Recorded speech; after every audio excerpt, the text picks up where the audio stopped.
Bank Secrecy Law. Republic Act number 1405, an act prohibiting disclosure of or inquiry into deposits with any banking institution and providing penalty therefore. The Secrecy of Bank Deposit Law was enacted in September 9, 1955. It was amended by Presidential Decree 1792, effective on January 16, 1981, and further amended by RA 7653, the new Central Bank Act, on June 14, 1993, particularly Section 135 of the said law. The purpose of RA 1405, otherwise known as the Secrecy of Bank Deposit Law, are as follows. Number one, to give encouragement to the people to deposit their money in banking institution. And number two, to discourage private hoarding so that the same may be properly utilized by banks in authorized loans to assist in the development of the country. So dito class, the number one purpose is to encourage people to deposit. Okay? This is not only for the investment, but also to safeguard, no? Safety ng kanilang buhay din. Okay? Kung titignan natin yung mga depositors tayo, kung magde-deposit tayo class, instead of having cash on hand na milyon, okay? At pag ikaw hinold up, kinidnap, or nilooban sa bahay, okay? Then mawawala itong pera na to. Okay? So it would be encouraged na i-deposit natin for safeguarding of the said money, at the same time yung life ng depositor. Okay? And definitely, okay, kapag dineposit mo yan, ikaw yung creditor ng bank at kikita ka naman ng interest. So you will earn interest income kasi ikaw yung creditor, and for a minimal amount, kumbaga parang kapalit lang yan yung pagpapatago mo, no? Kung investment naman, pwede naman class na time deposit, higher interest, or you can deposit it in bank and open an investment account to invest it in equity security para mas mataas yung return. Pero again, you have learned that the higher the risk, the higher the return. Now, for the number two, to discourage private hoarding so that the same may be properly utilized by the banks in authorized loan to assist the development of the country. So pag dinedeposit mo yan, okay, nagpapautang ka sa bangko, the bank will act now as the intermediary. And as intermediary, ipapautang na yan sa mga businessmen, okay, o yung mga magpuput up ng business for their capital at syempre at a higher rate, no? So, ibig sabihin para mag-rolyo yung pera. You have learned this in your accounting, particularly in financial management, the three modes, no, of transferring capital. Okay, first, we have direct transfer. Second, we have indirect transfer through financial institution or indirect transfer through financial intermediary. So, the intermediary or institution that we are speaking here is the bank. Okay? Pwede pong yung bangko will act as intermediary or an institution. Wherein, kapag siya po ay nag-accept ng deposit, okay, pwede rin niyang ipautang so as an intermediary. Okay? And this is for economy. Okay? To boost the economy, development of the country. Now, what are the prohibited acts provided under RA 1405, which was further amended, no, as mentioned a while ago? Number one, any person, government official, bureau, or office that examines, inquires, or looks into bank deposit or government bond investment in any of the instances not allowed in Section 2. Section 2 of the law provides that the information, okay, has confidential nature. Okay, bank information has confidential nature, wherein there must be a written permission from the depositor as an exception to the inquiry, okay, or the confidential nature. Or number two, okay, the said officer or official is under impeachment. Okay? O kaya naman, there is a court order, okay, issuing the said authority to inquire into bank deposit in case of bribery. Okay? Bribery or the dereliction of duty. Okay? And of course, we have instances wherein there are other uh, exceptions, okay, which we're going to discuss later. Okay. Number two, any official or employees of a banking institution may not disclose to any person or information concerning the said deposit. So it is but proper that the officials of the bank who have access to information should not disclose, okay, this information directly or indirectly. No? Again, they are sanctioned by RA 7653, which is the new Central Bank Act. Okay? So these are prohibited acts.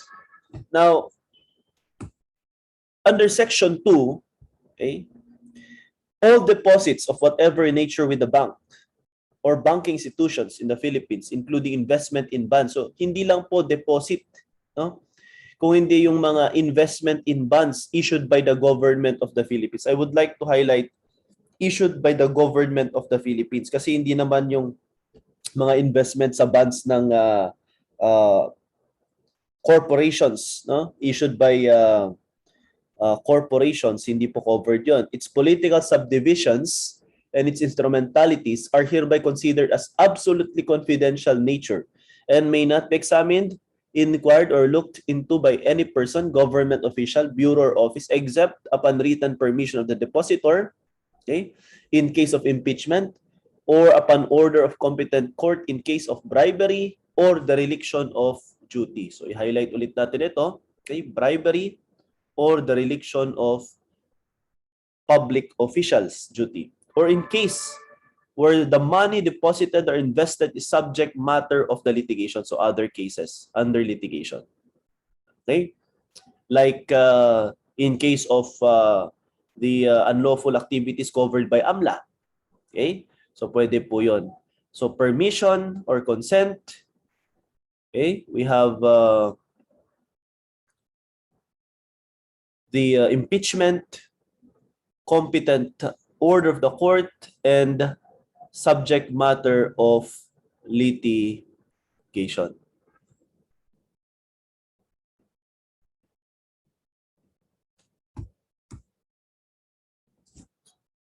So deposits covered as a general rule, all deposits of whatever nature with banks or banking institutions found in the Philippines or investments in bonds issued by the Philippine government, its branches and institutions. So dito class, no? Deposit, all deposits, okay? Found in the Philippines. Ayan. So pag nag-deposit ka sa Pilipinas, covered yan as a general rule. Okay? Investment in bonds, but not all investment in bonds, those issued by the Philippine government, its branches and institutions. So kapag ito ay issued by the corporation, then hindi yan covered, no, ng ating batas. Okay. So in case of foreign currency deposit, kasi all deposit of whatever nature, okay? Kung titingnan natin, kasama siya sa general rule, no? However, there is a certain law on foreign currency deposit which provides absolute confidentiality of the said foreign currency deposit as well as garnishment of the said deposit. Okay? So later i-discuss natin itong foreign currency deposit na hindi pala siya pasok doon sa general rule. Okay? Kung hindi siya po ay nasa exceptions. Trust fund. The money deposited under trust agreement is intended not merely to remain with the bank, but to be invested by it elsewhere. Now, according to the jurisprudence ruling of the Supreme Court under Ejercito versus Sandigan Bayan, to hold that this type of account is not protected by RA 1405 would encourage private hoarding of the funds that could otherwise be invested by banks in other ventures contrary to the policy behind the law. Di ba, class, ang sabi natin kanina, one of the primary purpose is to discourage hoarding. So itong trust fund na ito is also covered under RA 1405. Okay? The phrase of whatever nature prescribes any restrictive interpretation of deposit. Moreover, it is clear from immediately quoted provision that generally the law applies not only to money which is deposited but also to those which are invested. So hindi lang po all deposits, no? Even those investments ay hindi po pwedeng ma-inquire, look into, okay, without permission, without competent order of the court, or in case of impeachment and subject matter of litigation. Okay? So our acronym there, no? Kung titignan natin sa exemption ay PICS. Permission of the court, permission of the depositor, I should say. Okay, we have impeachment, we have competent court order, okay, in case of dereliction of duty or bribery, and subject matter of litigation. So ito yung mga exemptions, no? Now, foreign currency deposit.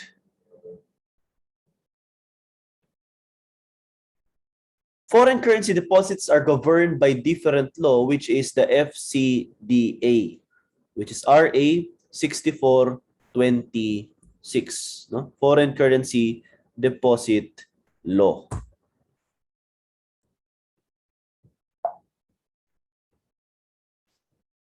So dito sa FCDA or Foreign Currency Deposit Act, it provides that there is also absolute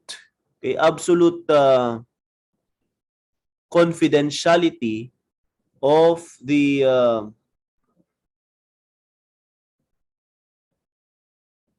deposits, okay, made by the depositor, okay, as well as exempted ang mga deposit na ito sa attachment, garnishment, okay, in favor of the other party. However, okay, meron pong exemption dito sa rule na ito. Okay?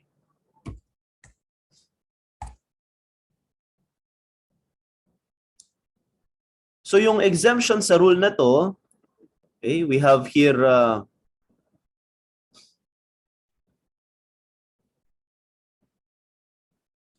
in case, class, na may violation na, no, doon sa certain right, no, under the civil code. So there is a jurisprudence in the case wherein a 10-year-old, okay, minor was raped, and the perpetrator has already absconded.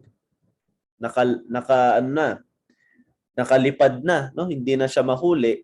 So yung kanyang deposit to settle the civil liability aspect of the criminal case na foreign currency, ang sabi ng Supreme Court, hindi po yan exempted, no, doon sa pag-settle ng kanyang civil liability. Okay, though as a rule under 6426, okay, the foreign currency deposit is exempt from garnishment or attachment, as well as there is confidentiality in nature upon determination ng court na meron siyang foreign currency deposit at meron siyang liability to settle the civil obligation or liability, okay, then for justice to prevail, okay, pwede po na gamitin yan pambayad doon sa kanyang danyos. Okay? Exemptions, the following exemptions to bank secrecy law. So itong mga to, okay, foreign currency deposit, trust fund, and the general rule, there is a rule prohibiting the unauthorized inquiry, okay, disclosure of banking records. Okay? However, there are exemptions. The following are exemptions to bank secrecy law. Section 2 of RA 1405 provides that bank deposit and government bond investment may be examined, inquired, and looked into the following instances.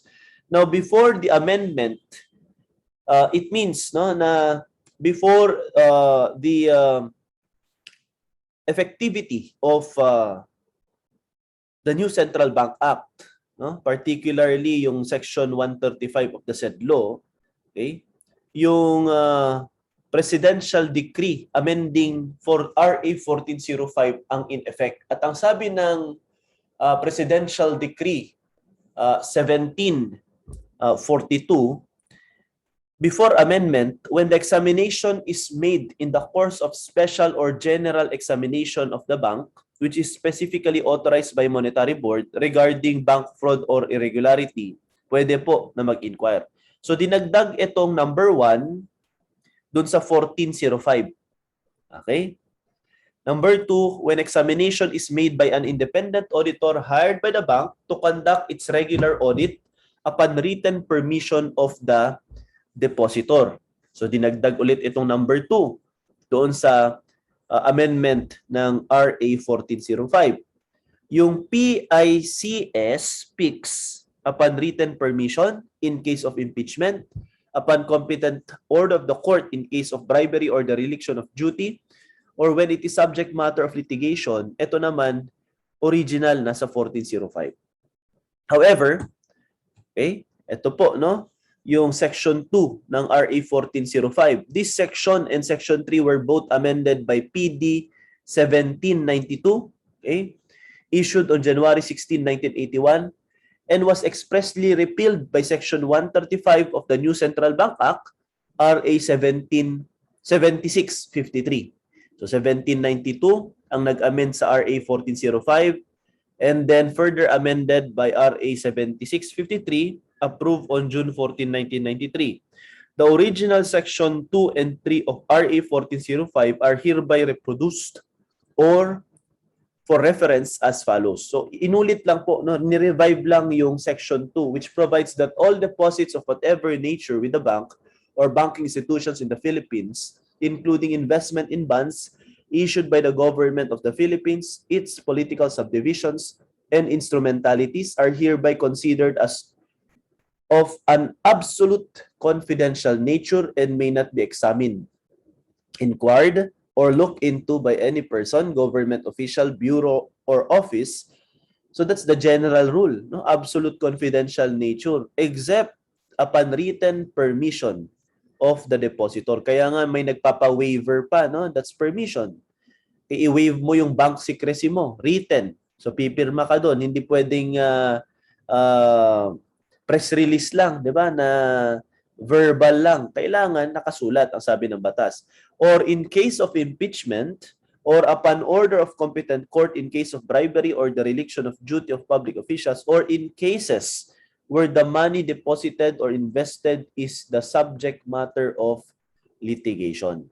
Okay, Section 3 provides it shall be unlawful for any official or employee of banking institution to disclose to any person other than those mentioned in Section 2 hereof any information concerning the said deposits.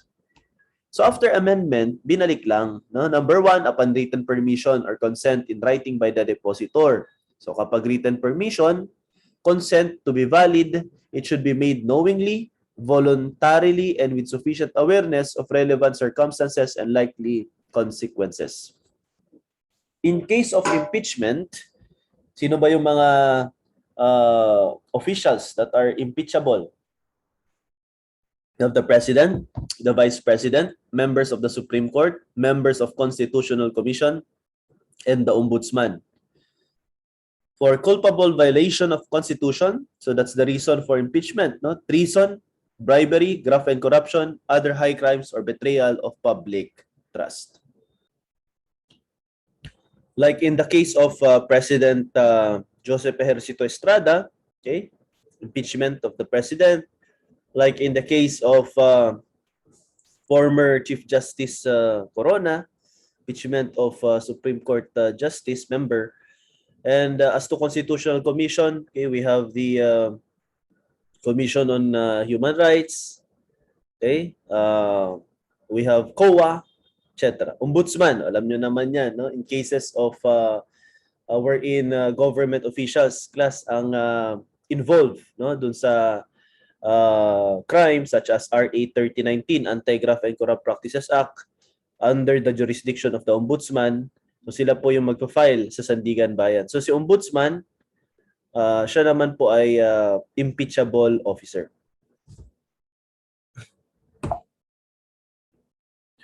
Number 3, upon order of competent court in case of bribery or dereliction of duty of public official. Pag sinabing bribery class, no, it can be direct or indirect bribery. Dereliction of duty naman, you are duty bound to perform your official function.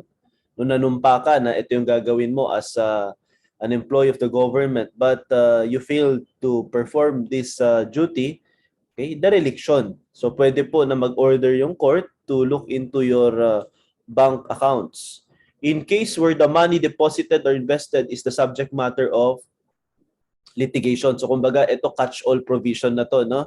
Na kung subject matter of litigation yung pera, okay? Kumbaga, example lang, okay? We have a case for collection of sum of money. Nangongolekta yung creditor sa debtor. Okay? Alangan namang hindi po payagan ng korte na mag-inquire, okay, yung sa deposit, okay? Kung sakaling sinasabi ng debtor na hindi ako makapagbayad ngayon, okay, wala akong pambayad. So dapat, okay, kung yan yung subject matter ng litigation, then pwede po na mag-inquire. O kaya naman in case of division of an estate, no? Yung mga anak, heirs, naghahati-hati na sila tapos meron pong deposit yung kanilang yumaong magulang. Okay, so pwede po, that's the subject matter of litigation. The money deposited should be the very thing in dispute. Okay? Yan. O kaya naman sa partnership, no? Merong deposit yung partnership tapos paghahatian nila. Under other laws, okay, so hindi lang po yun yung mga exemptions. Okay, may mga other circumstances wherein the law provides or grants authority to various officials, agencies to look into, inquire, okay, and examine bank deposit. Okay? So bank deposits and investment may be examined, inquired, or looked into as provided for under other laws in the following circumstance. Number 1, or letter A, Ombudsman. The Ombudsman has the power to issue subpoena duces tecum. Okay, so pag sinabing subpoena duces tecum, this is a subpoena, an order requiring the party subpoenaed to produce document. Okay, duces tecum. Pag sinabing subpoena ad testificandum naman, it is the order to testify. Okay? Take testimony in any investigation or inquiry. So subpoena ad testificandum naman yon, no? As well as examine and access bank accounts and records. The power of Ombudsman to subpoena deposit information of a government official may be exercised when the following conditions concur. So hindi naman absolute na kung gusto lang ni Ombudsman, pwede na niyang tignan ang bank account ng lahat ng government official. Hindi po. Okay? Ang sabi po ng jurisprudence in the case of Marquez versus Desierto in 2001, there must be a case pending before the court of competent jurisdiction. So may naka-file na kaso. The account must be clearly identified. Okay, so kung ano yung i-inquire mo, dapat identify doon. Hindi po pwedeng generic, hindi po pwedeng in general para lang may fishing expedition. The inspection must be limited to the subject matter of the pending case, and the bank personnel and the account holder must be notified to be present during the inspection. Aside from ombudsman, we have here the bank deposit of public official, his spouse, and married children may be taken into consideration in enforcement of Section 8 of Anti-Graft and Corrupt Practices Act or RA 3019. So kapag ka-covered ka ng AGCPA, pwede pong mag-inquire. Actually, yung mga government officials, spouse at saka yung mga unmarried children, ito po ay mga i-declare mo kung ikaw ay government official na politically, lalo na pagka ikaw ay elected, no? Politically exposed depositor. Yan. So kapag ganyan, covered pati asawa mo tsaka deposit ng mga anak mo. Okay? Para kung sakali man na may mga unusual transactions, deposit or withdrawal, okay? Kahit na ang presumption doon kung hindi mo naman hindi sa account mo, baka sa anak mo siya ipasok. Okay, baka sa asawa mo. So kaya covered sila, politically exposed din sila. Okay? Directors, officers, stockholders, and related interests who contract a loan or any form of financial accommodation with their bank or related banks are required to execute a written waiver of secrecy of deposits pursuant to the new Central Bank Act. So doon po sa RA 7653, particularly Section 26, meron pong waiver. Okay? So kapag magko-contract ka ng loan or any financial accommodation with their bank sa director, officer, stockholder para pwede pong mag-inquire. Waiver. Or yung BIR, the Commissioner of Internal Revenue is authorized to inquire bank deposit account in relation to number 1, an application for compromise of tax liability. So sinasabi mo kasi sa BIR, hindi ko na mabayaran yung tax liability ko. Kaya pwede bang mag-compromise na lang tayo? I am not capable of paying. O sige, kung hindi ka naman capable, maaari po bang mag-inquire kami sa bank account mo kung talagang bang wala kang capacity to pay? Ayan. Or determination of decedent's gross estate. Ayan. So ito lang po yung babayaran ng heirs or executor or administrator doon sa kanyang estate tax. Ito lang ba talaga ang babayaran niya? Okay, so pwede pong mag-inquire ang Commissioner of Internal Revenue sa bank account under the National Internal Revenue Code, okay, RA 8424 as amended by RA 121. And a request for tax information of specific taxpayer made by a foreign tax authority pursuant to tax treaty under Exchange of Information on Tax Matters Act of 2009. So the commissioner may also inquire information, okay? Kapag ito po ay within the ambit or within the coverage of the tax treaty. Okay? So ayan po. So hindi lang po permission, hindi lang po impeachment, competent order of the court, at saka hindi lang po yung subject matter of litigation. Pwede rin po sa mga ganitong cases. And next, we have Anti-Money Laundering Council. The council may be authorized to examine and inquire into bank deposit or investment with bank or non-bank financial institutions in the following cases. With court order, okay, kailan po na dapat may court order? When there is probable cause that deposits or investments are related to unlawful activity. Ang coverage kasi class ng council, AMLAC, okay, ay syempre, kapag ka may unlawful activity, no, na ang probability ang pera na ito ay dineposit at galing yan sa nakaw o kaya naman galing yan sa unlawful activity such as probably galing sa drug money, no? Kaya naman yung mga kidnap for ransom tapos ilo-launder lang, okay? Lilinisin.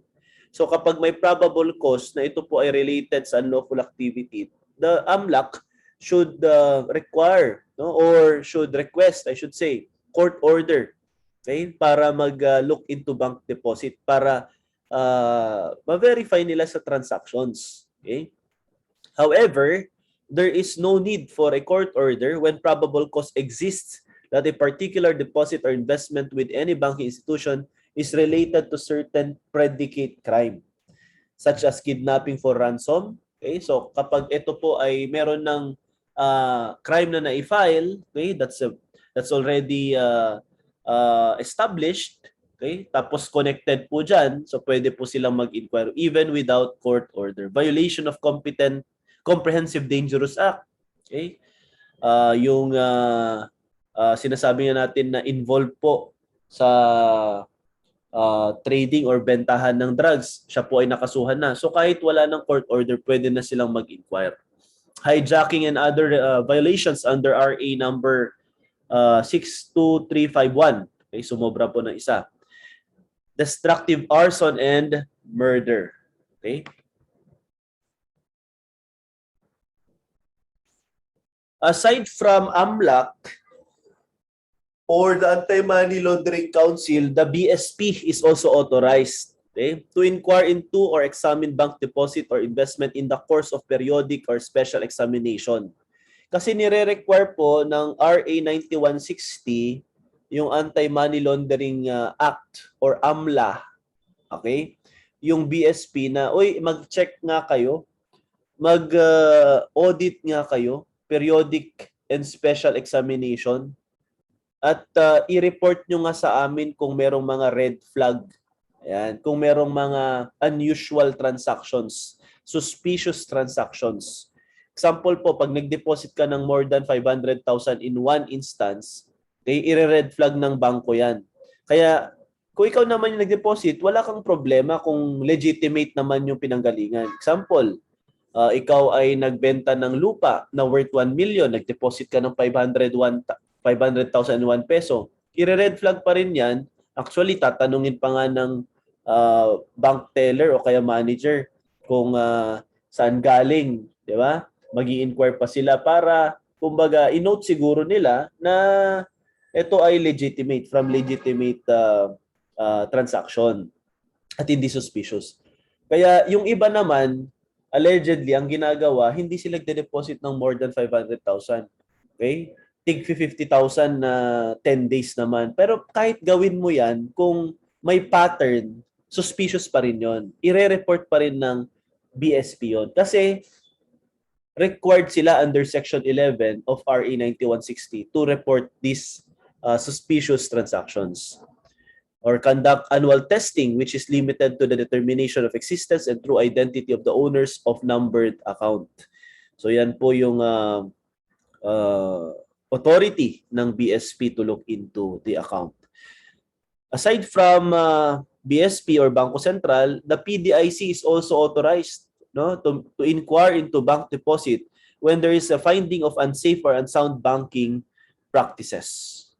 Di ba kapag ka na-bankrupt yung bangko, magiging receiver na yung PDIC. We have discussed that. Okay? And the PDIC has the authority. Actually, hindi nga niya ini-insure yung mga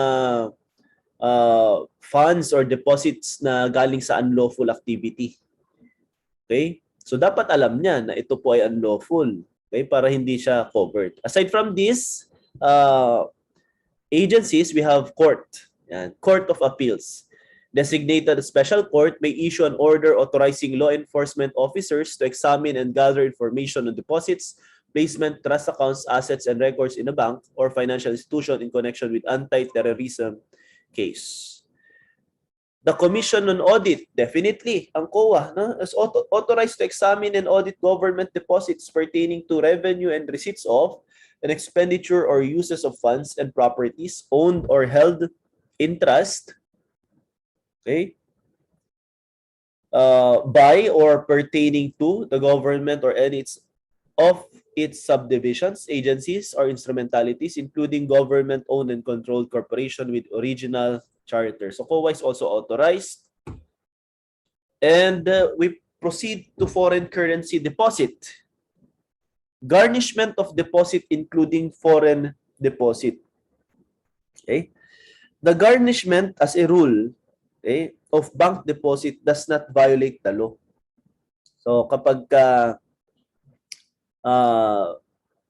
itong deposit na ito ay kinuha ng state, okay, at for whatever legitimate purpose, hindi po bawal yun, sabi ng batas. Okay? The prohibition against examination does not preclude its being garnished for satisfaction of judgment. So, the purpose is to satisfy judgment, kaya ginarnish.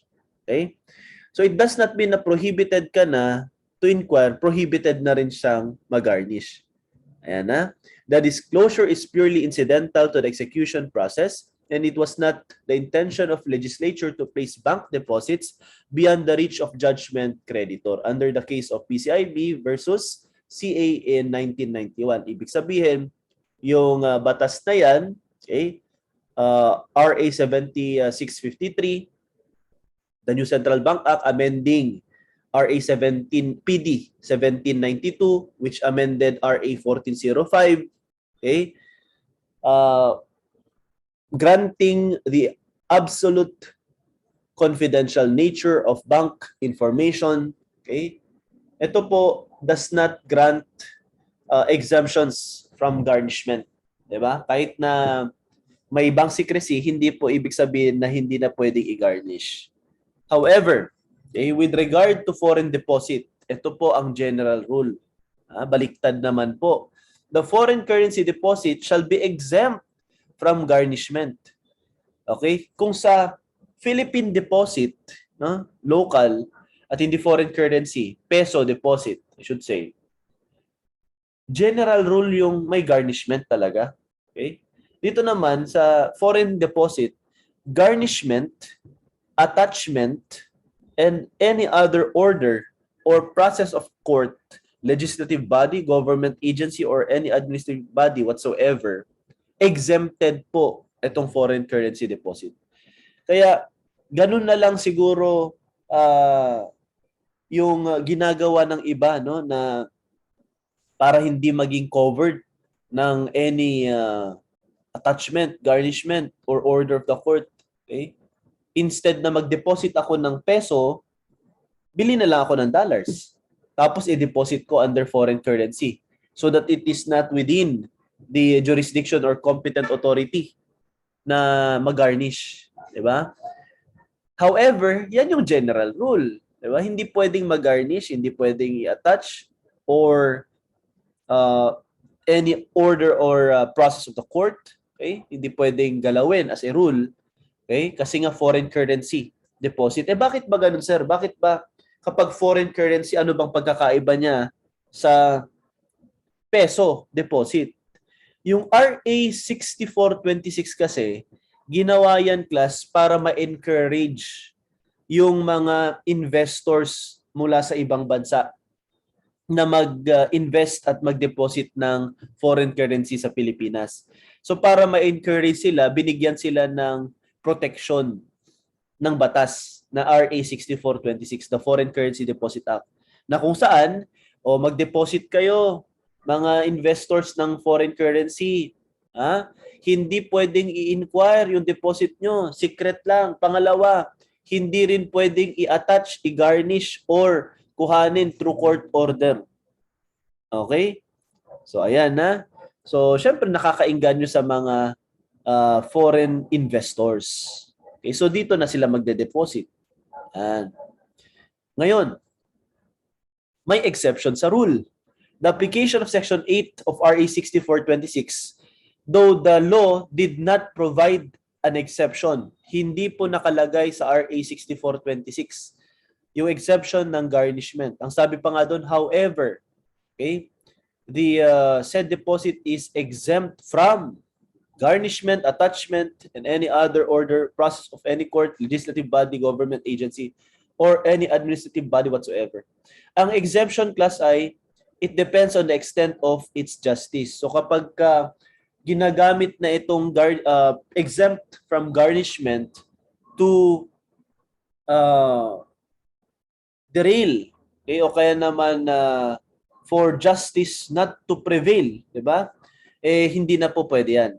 Okay? The garnishment of foreign currency deposit should be allowed to prevent injustice, derail justice or injustice, or for equitable grounds. Otherwise, it would negate Article 10 of the New Civil Code, which provides that in case of doubt in the interpretation or application of the law, it is presumed that the lawmaking body intended right and justice to prevail. This is in the case of Salvacion versus Central Bank of the Philippines in 1997. Ito din yung case na kung saan, class, meron pong ni-rape na 10-year-old, no? Tapos nag-abscond na yung perpetrator. Kaya hindi pwede, sabi ng Supreme Court, na dahil nag-abscond na siya, hindi siya makukulong, okay?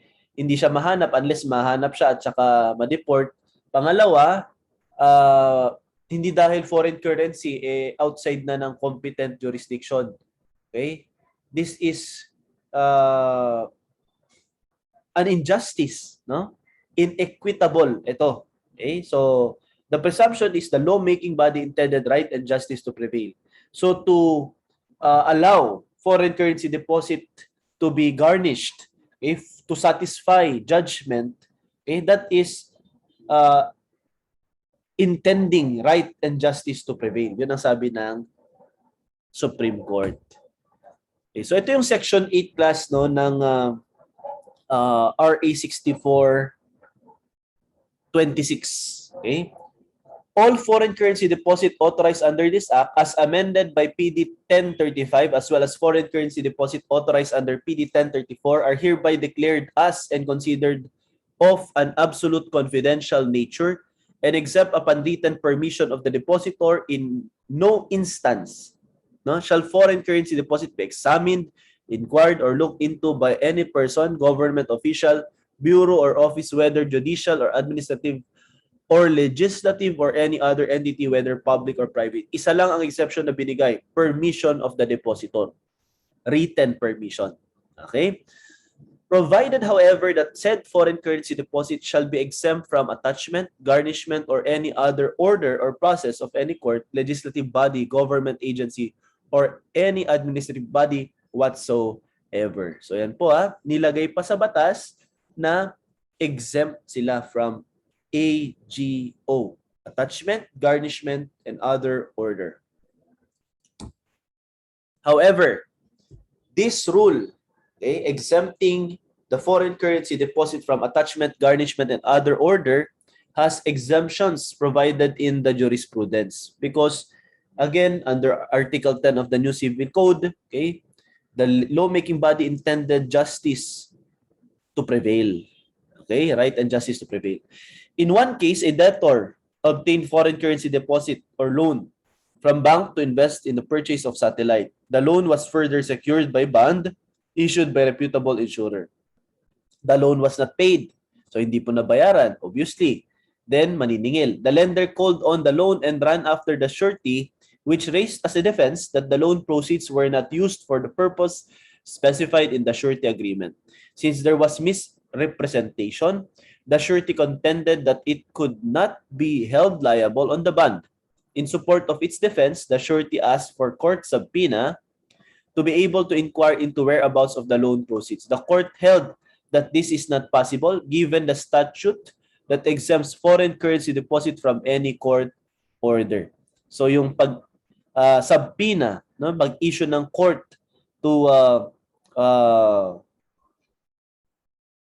determine, no, inquire into whereabouts of the loan, okay, proceeds para ma-determine kung saan naka-deposit, hindi daw po possible according to this jurisprudence.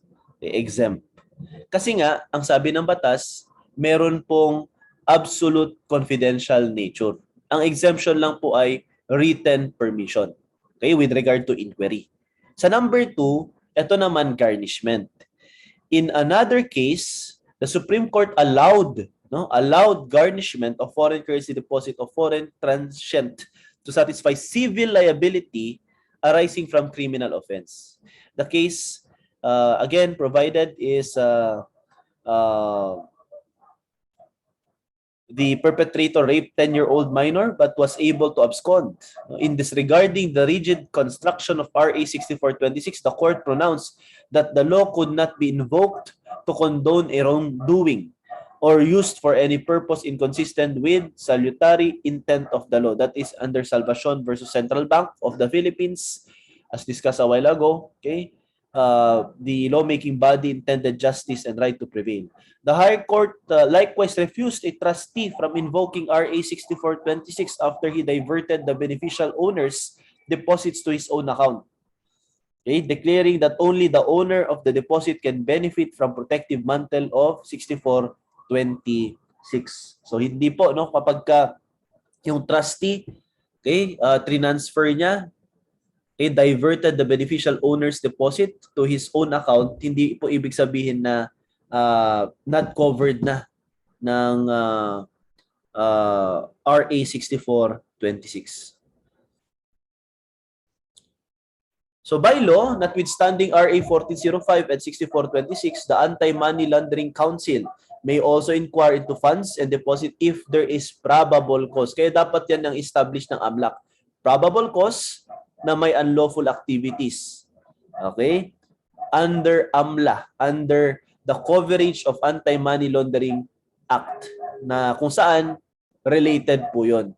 Stated otherwise, the rule against unauthorized disclosure, examination, and garnishment of deposit does not apply when it comes to AMLA violation. So kapag ka, whether Philippine deposit or foreign currency deposit, kung violations covered by AMLA, Anti-Money Laundering Act, okay, hindi po nag-a-apply yung exemptions na yan. And we have here the references. And this ends our discussion on bank secrecy law.